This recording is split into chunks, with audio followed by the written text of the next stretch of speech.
He's also now a new president. The same way people have been singing Kramwa Kovungo Manjine versus Byanyima. Now you have a new case that is up to date, that is in line with the updated politics to this day politics. This business of singing Ngomanjine, which had 50 boxes, that case had 50 polling stations, and about 10 boxes were broken. But Nameere's case had 314 polling stations, and only one box was broken. Justine Nameere akugambye va ku mboozi enkadde tuli mu politics omupya. We are writing oba we are rewriting laws. Amateeka tuli kukola mapya. Akugambye ebya ngoma njine ne byanyima byadda. Tuli ku new blood, tuli ku politics omupya. Ngoma njine byanyima baina e box 5 nga 10 nzigule ye yabadde aina yene Rose badde baina e box bisatu 14 ngemu yenzigule. Therefore you can ignore it. One box was open, you can ignore the one box and move on. We are writing new laws, we are ignoring the old laws. Tulimuchi mu new blood. Katanike video. The same way people have been singing Kramwa Kovungo Manjine versus Byanyima. Now you have a new case that is up to date, that is in line with the updated politics to this day politics. This business of singing Ngomanjine, which had 50 boxes, that case had 50 polling stations, and about 10 boxes were broken. But Nameere's case had 314 polling stations, and only one box was broken. But Justin, the guidelines are very clear. Tuosanga boxing and zigule komao. Indeed, they found an open box. No matter the situation or circumstances, omunamuzi ziyagezezzaako okunyonnyola. They weren't convincing. Yagambi yabaddewo, he was an eyewitness, nga box bagisika. Sijja kujjano muwakanye saabaddeyo, but the box was open.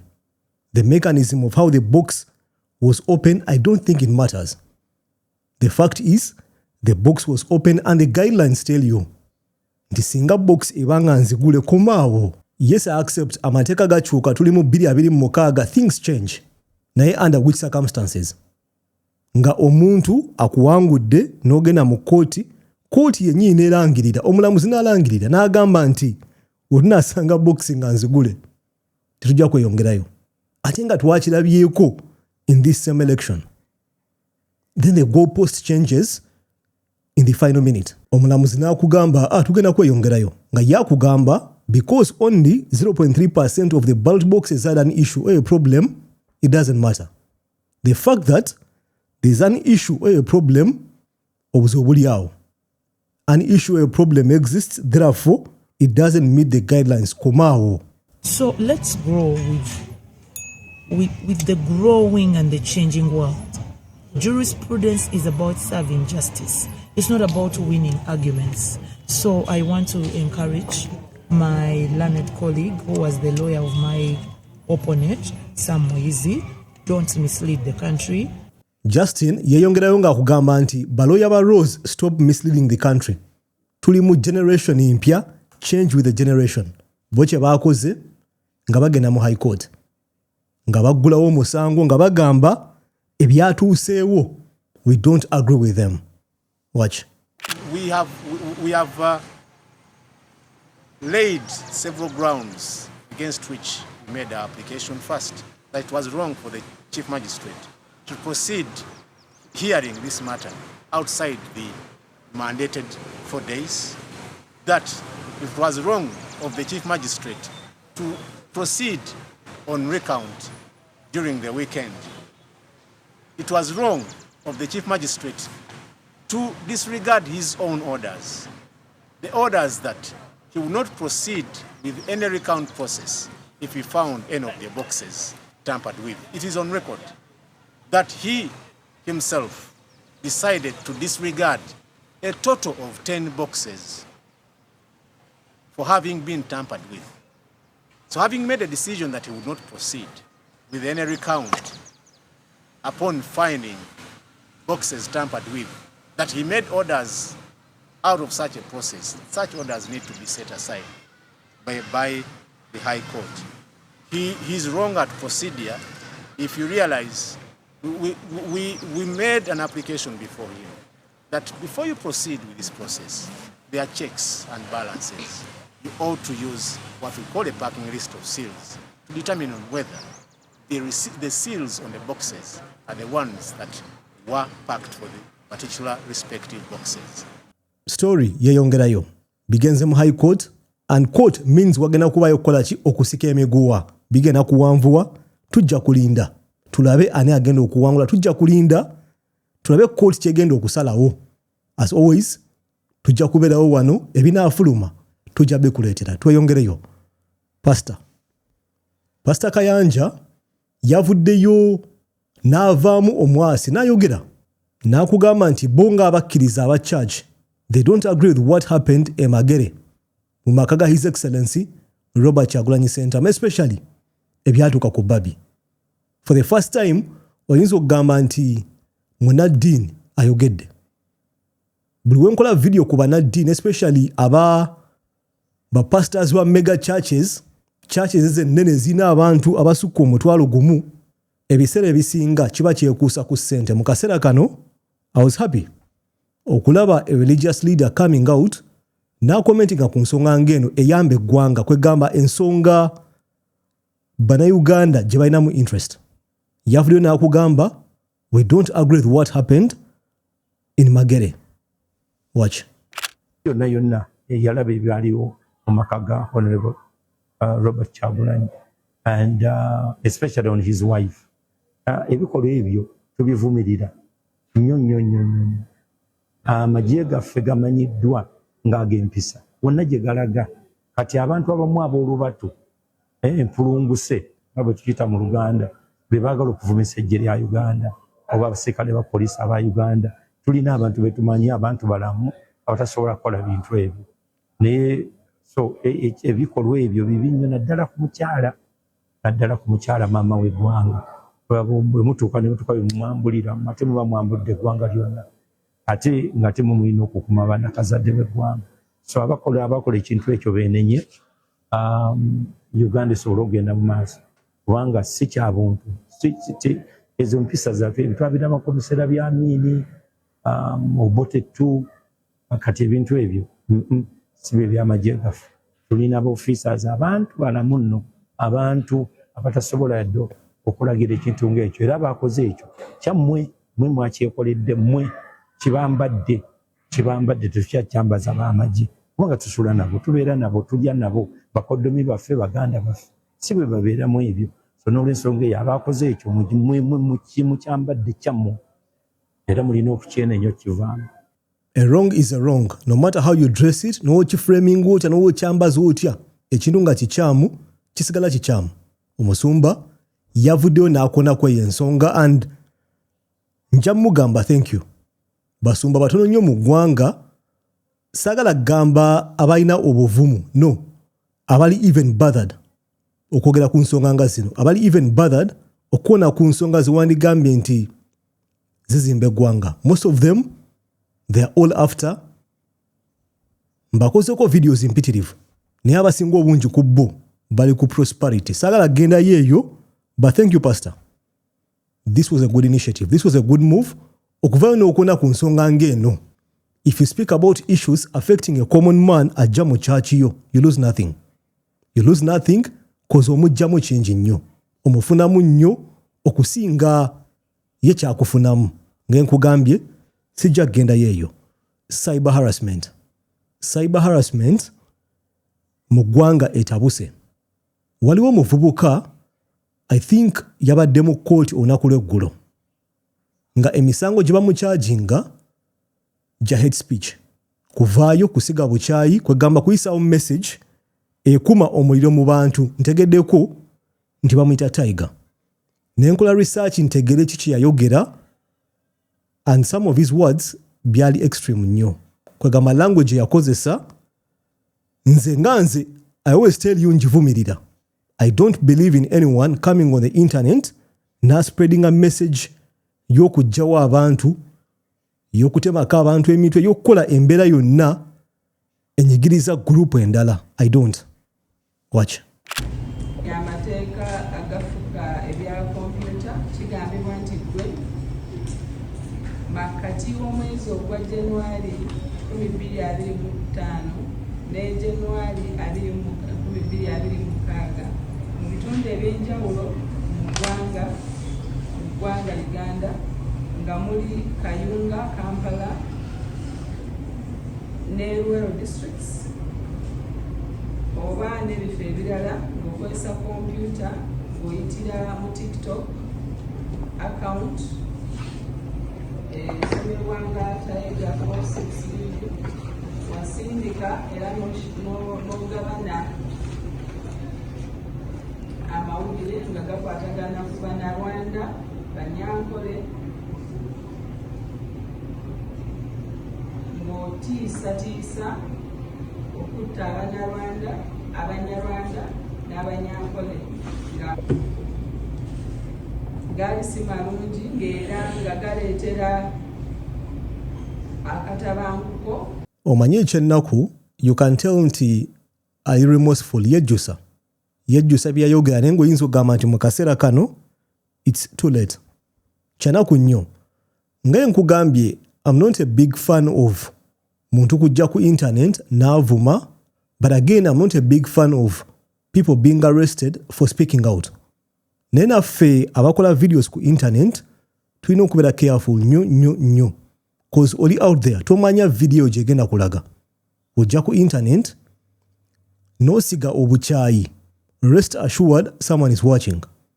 Zino videos zetukola yinza okugamba nti njikola neekoma mu baneighbor bange. No, it goes way beyond your neighbors. It's the internet. Waliyo omuntu agiraba nga ajja kugifunamu meaning ya njawulo. So ojja ku internet ng'olina message edividinga oba ng'olina message ey'obusagwa, rest assured okukwata si kizibu. It's easy. Oba olina TikTok account, government esobola okujja accessinga. They're the government. Be bagaba license TikTok ejje mu ggwanga. So they have access to our accounts. Olina YouTube. They can access your data. Basobola okwaccessinga information yo. It's the government. So oba okola post zino olina okuba ng'oli careful nnyo ne language matters a lot. Kino nkiraba nnyo ku TikTok nga cause TikTok ekuwa freedom oyogere buli kyoyagala. Tebafaayo. They don't care. Ebintu nga YouTube, Facebook w'oteekako obusagwa bungi kyangu nnyo account ogitekinga down. Ojja ku violating a community guidelines. Naye ebintu nga TikTok osobola okubeera kuli n'ovuma account n'ekula bukuzi nga TikTok tefaayo. Kyova olaba nti abantu abasinga obungi bali ku TikTok abakwatibwa. Yes, YouTube osobola biteekako naye most times YouTube ejja kutekinga down. Ojja kuŋŋamba njogera Luganda tebajja kutegeera. They know it's YouTube. Company nene in artificial intelligence atagambika ba employing abantu bangi globally. Mwaba abantu mulimu aboogera Oluganda. Kyova olaba oba olina YouTube account ng'ovuma kyegendereze tekula. Tezikula cause they know you're spreading violence, you're spreading messages ezaawula. Sebintu ng'ebyo TikTok tefaayo. Ojja kujja ovume oyomole ebintu ng'ebyo gy'okoma okuvuma, gy'okoma okuyisawo message nga eyawula abantu oba ngeri negative ku platform nga TikTok weeyongera kukula. Ate n'ogenda mu maaso ng'olemezaamu kwegamba you get caught up in that vicious cycle. Nti nteekayo message evuma efuna views nyingi, I do the same thing. Mbunguza account. Ebivaamu I'm sorry byebyo. Tujja kubeera mu maaso ga judge. Yes, nkimanyi oli passionate oyagala kwogera, oyagala kuwa opinion but filter. Language webanga eri extreme, I guarantee you this gwandaba bajja kukwata. They will arrest you because governments have access ku bintu bino byonna byonna. They know nti Shaba video agiteekayo mu kifo bwe kiti at this time. It's the government. Bakimanyi nti olina TikTok oli mu kisenge kyo oli kupostinga. Orecordinze video ovuma oteekawo embeera enyigiriza abantu abalala. Sikyogera mu bubi bajja kukwata. They will arrest you. Tojja kuwangaala. Kola content yes kwa endowooza but filter the language. Nkimanyi whether clean or not clean okwatibwa ye Uganda yaffe. I know. Naye you stand a higher chance of being arrested singa language yo eba ngeri extreme nnyo. Ogezaako n'otuoninga down, yes I know basobola okukwata. Naye kennyini ayogera maybe waliwo emisango gye nkoze nga sikimanyi yes nga sivuma naye lwakuba njogera ku nsonga emu maybe it's a crime but I want to think nti oba okola videos ezimu try and do within the law tonyigiriza abantu osaawo mbeera egenda kuteeka mbeera mu ggwanga I'm so sorry okubanga nkola video ngero naye nga we need to learn something here. Watch the language. Watching a language, watching a delivery yo. Message eyobusagwa, message etekawo embeera mu ggwanga, you'll be arrested.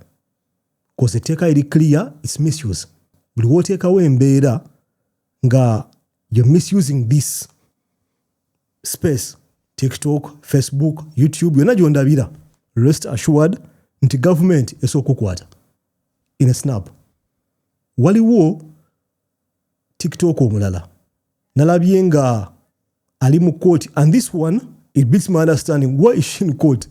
Why is she in prison? Kwegamba omusango gwe gwajjira mu kaseera nga tuli mu kulonda ne gubeerawo bwe gutyo. Up to this point akyali mu court kyanaku nnyo nti a young girl ali subjected ku mbeera ng'eno ng'ate we are hearing stories nti omuntu amusiba mukyala wa Bebe Cool kyanaku nnyo. Watch.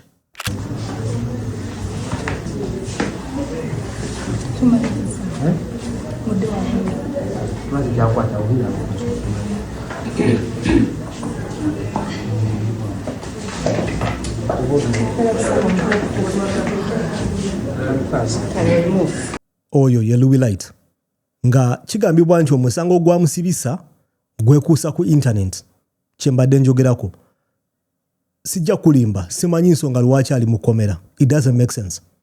It doesn't add up. Naye nga day in day out we are getting information tuwulira nti biri mukyala wa Bebe Cool's wena. Eventually she ends up in prison in Luzira for a long time. Amaziya akaseera I think over 2 weeks now. If I'm not wrong. She has spent over 2 weeks mu kaseera kano in prison. Kwegamba oyinza okugamba it's one of those where we are misusing a good law, the computer misuse.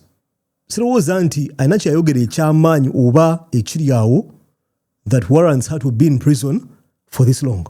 Naye that's our Uganda. Kyenagamba ekiri nti toyinza kumanya ani alaba video eno, toyinza kumanya egenda kulandingawa, tosobola kumanya omuntu agenda okugiraba agenda kubeera mu mmodu ki. Yes, oyinza okwogera ebintu nga you think you're speaking, you're not hurting anyone, naye nga oyina omuntu gwolumya. That's the problem of being out there ng'okola videos zino. Omuntu asobola okuinterpretinga in whichever way they feel. So mu kaseera kano, I swear, I don't know why this girl is in prison. Twawuliddeko munnamateeka omu ng'atunnyonnyola what's going on. Watch. Twali ku interview emu netuwulira nga atebeeza okuba nti Bebe Cool ayogera ku nsonga zino era n'agamba nti asonyiye client wamu. Kaakati ekisooka kya byonna omusango guno complainant omukulu ye Zuwena. Era Zuwena yalina olukisa olusonyiwa omuntu gw'aba complainingako gwawaabidde ye client waffe. Otegedde. Naye nga mu mateeka bw'osonyiwa omuntu mu misango gino egya criminal tomusonyiwa mbu lwakuba nti njogedde nti kati gwe nkusonyiye. Walina okubeerawo engeri eri fomo.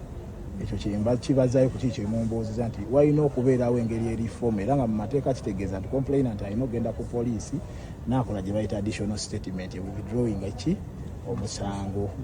Okwo kwe bayita okusonyiwa mu misango gya criminal. Yeyo embeera eri mu ggwanga mu kaseera kano, cyber harassment, computer misuse, akalulu, masaka, Uganda yaffe. Nja kusaba ompe endowooza mu comment section wansi awo ku bintu ebyenjawulo byenkonyeeko. Cyber harassment, okwogera ku internet, okubba akalulu e Masaka, tudda wange eggwanga. Teeka endowooza yo mu comment section wansi awo. Nja kulaba mu video eddako. Peace.